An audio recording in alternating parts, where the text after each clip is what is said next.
They've sold us Napoleon as the most powerful man in history. But the truth is, even though he conquered half the planet, there was one thing he could never conquer: the love of his life, Josephine. And if we dig a little deeper, a pattern emerges from his childhood. He was rejected and humiliated. That might lead us to think that maybe the world's most ambitious man wasn't driven by greatness, but by a desperate need to feel valuable. Behind all his conquests could be a rejected kid, an ignored husband, or a broken man. And today, we're telling that story, not the one of the military genius or the tyrant they fed us. We'll save that for another documentary later. Here, we're diving into the story of a wounded man who tried to save himself through power, only to lose it all with one mistake. Marie Antoinette walks toward the guillotine. The crowd yells, throws food at her, but she holds her head high. A head that, seconds later, gets chopped off. They lift it up, and the people cheer and celebrate. Did they think that with Marie Antoinette dead, the kings would vanish along with all their problems? Nope, the worst was just beginning.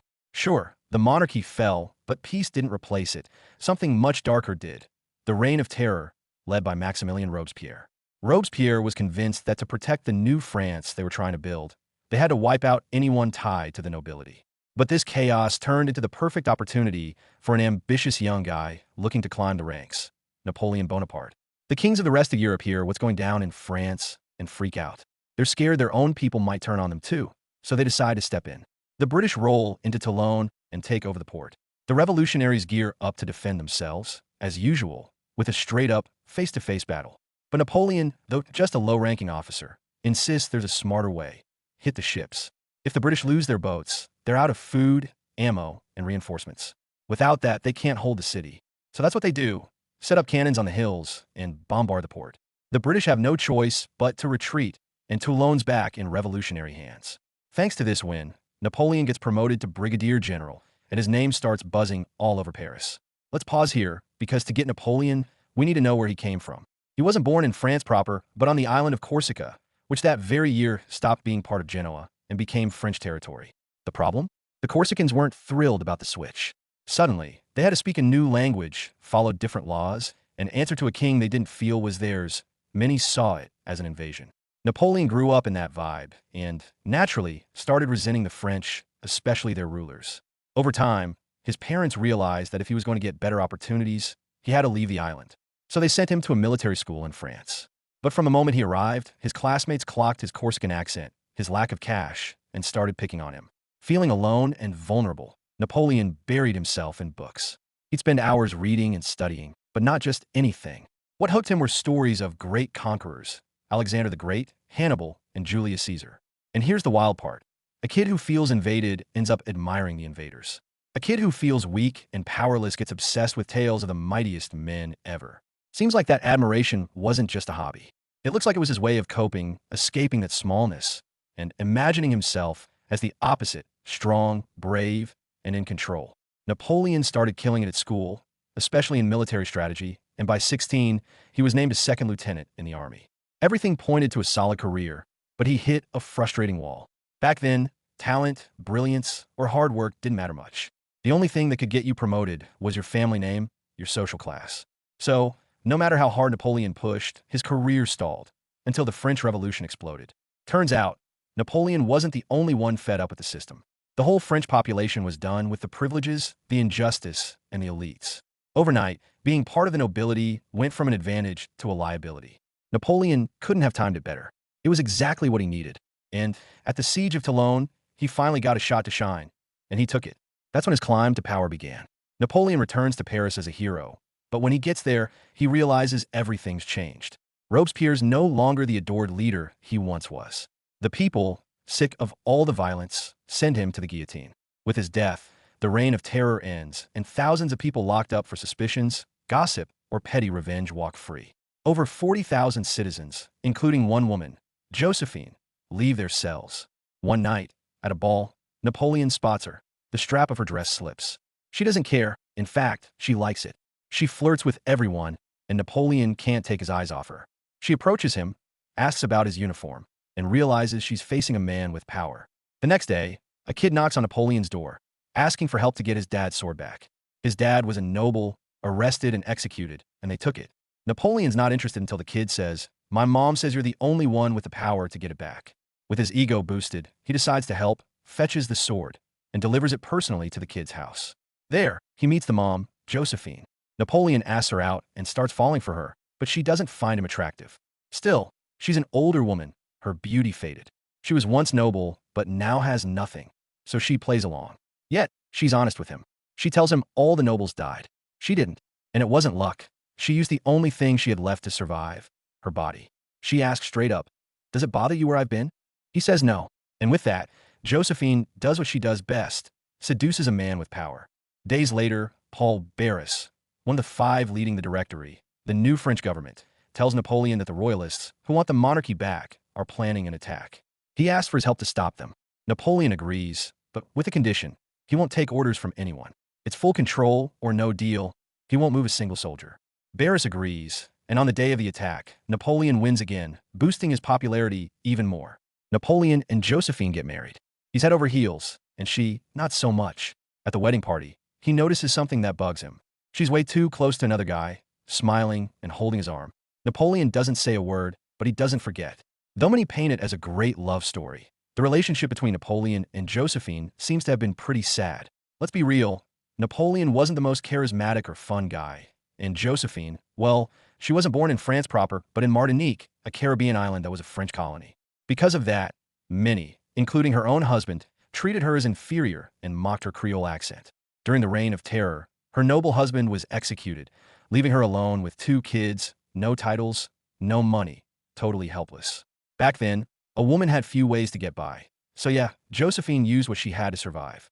The movie hints she slept with guards in prison, but there's no solid proof that happened. What we do know is that once she was out, she got moving, worked her way into the top political and social circles, and used her charm to get close to powerful men. One of them was Paul Barras, a Directory member and Napoleon's friend. It wasn't a secret. Josephine had a rep for being with several guys. In that context, Napoleon met her, and he, with little charm or experience with women, was totally smitten by her flirty, confident vibe. Josephine, though, she wasn't into him at all, but she was practical. No longer young, with no fortune or status, and Napoleon on the rise, she saw his potential and agreed to marry him. Napoleon was deeply in love with her, constantly writing her passionate letters. In one, he said, "My one and only Josephine, without you there's no joy. Away from you, the world is a desert where I'm alone and can't open my heart. You've taken more than my soul. You're the only thought of my life. To live for Josephine, that's the story of my life." But it seems that love was never fully returned. Not many of Josephine's letters to Napoleon survive, and historians think there are 2 reasons. First, she barely wrote to him. Second, the few she did send were cold, emotionless, and Napoleon probably didn't want to keep them. Her lack of interest was obvious to him, and he called her out on it in his letters.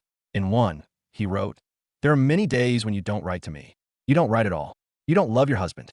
You know how happy your letters make me, and yet you won't even write 6 lines." But the deepest cut for Napoleon was finding out there was someone Josephine wrote to with passion, her lover. Hey, what's up? I'm going to take a quick break to ask a favor. Maybe you watch these videos every day and aren't subscribed, which is totally cool, but it'd help me out big time if you hit that red subscribe button down below. That lets me keep bringing you more videos more often.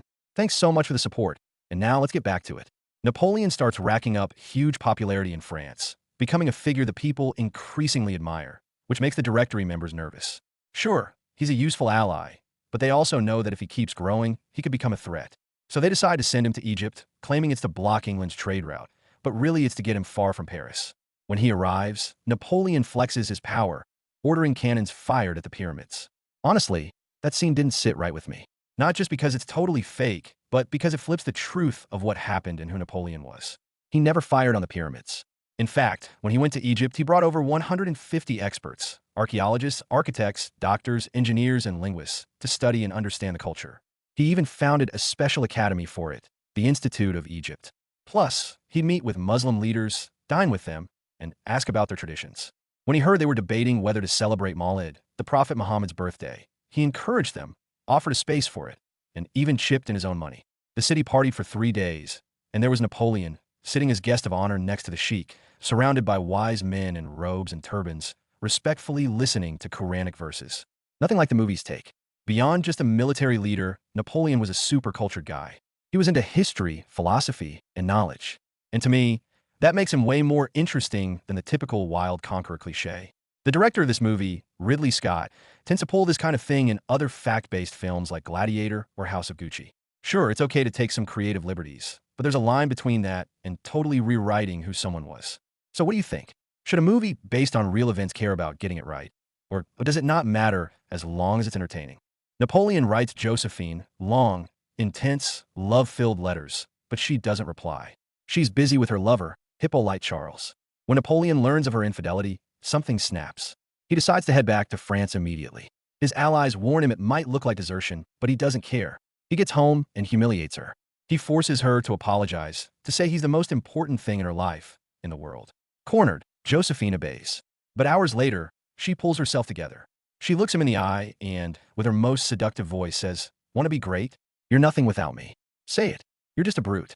Without me, you're nothing." Napoleon, tears in his eyes, repeats her words. Days later, the Directory confronts him. They accuse him of desertion, but Napoleon doesn't back down. He tells them he returned to find France in ruins, broke, and on the brink of invasion. "I didn't abandon my country," he says. "You did." His boldness pays off. The people admire him more than ever, and many start seeing him as the new Caesar. Emmanuel Size, a Directory member, spots an opportunity. He suggests Napoleon stage a coup and share power. Napoleon agrees, though deep down, he has no intention of sharing. He calls a supposed government meeting outside Paris, but it's a trap. When everyone's gathered, he storms in with his troops, threatens them, and at gunpoint forces them to approve a reform naming him Size and a third man as consuls. But there's a catch. Of the 3 consuls, only one has the final say, the first consul. And of course, that title goes to him. That's when his reign begins. Napoleon and Josephine move into a castle, living surrounded by luxury and excess, but underneath, there's fear. The kings of Europe don't recognize his authority. To them, he's just an ambitious soldier without royal blood who might inspire their own people to rebel. They start prepping their armies to take him down. His advisors suggest a political move, crown himself king. Napoleon laughs. After all France fought to end the monarchy, the people would hate him. Still, he's got few options. He agrees to be crowned, but not as king. To set himself apart, he picks a different title, emperor. He plans a massive ceremony at Notre Dame Cathedral and invites the Pope to crown him, lending legitimacy. But just as the Pope's about to place the crown, Napoleon snatches it and puts it on himself. A clear message: no one's above him. Even as emperor, Napoleon can't relax. He's missing something crucial to secure his power: an heir. He's been married to Josephine for years, but she hasn't gotten pregnant. Maybe she never will. Still, he pressures her. He needs a son, and soon. But while he's trying to lock down his future, Tsar Alexander of Russia and Emperor Francis of Austria aren't making it easy. They're dead set on defeating him and stripping his power for good. One day, they get the news they've been waiting for. They've located Napoleon's army and can't believe their luck. It's small, poorly positioned, and low on weapons, a perfect opportunity. They launch an attack and win easily. They think they've got it in the bag, get cocky, and drop their guard. But they don't know they've walked into Napoleon's trap. Just as they're celebrating, disorganized, he strikes back. Thousands of French soldiers he'd kept hidden emerge and surround them. The enemy panics. Many try to flee across a frozen lake, and that's when Napoleon gives the final order: fire on the ice. The cannons shatter the surface, the ice breaks, and dozens of soldiers sink into the freezing water. Napoleon wins again. Napoleon's considered one of the greatest military strategists ever, and there are 2 main reasons for that. First, he mastered the element of surprise. Back then, battles were pretty predictable. 2 armies lined up face to face in an open field, advanced, shot, and held out. The one that lasted longest without giving up one. But Napoleon, who spent his youth studying great conquerors, developed his own style. He realized he didn't have to attack head-on like everyone else. He could trick the enemy, make them think the strike was coming from one side while the real hit came from another. That caught them off guard, threw them into chaos, and let him win with less force. The second reason?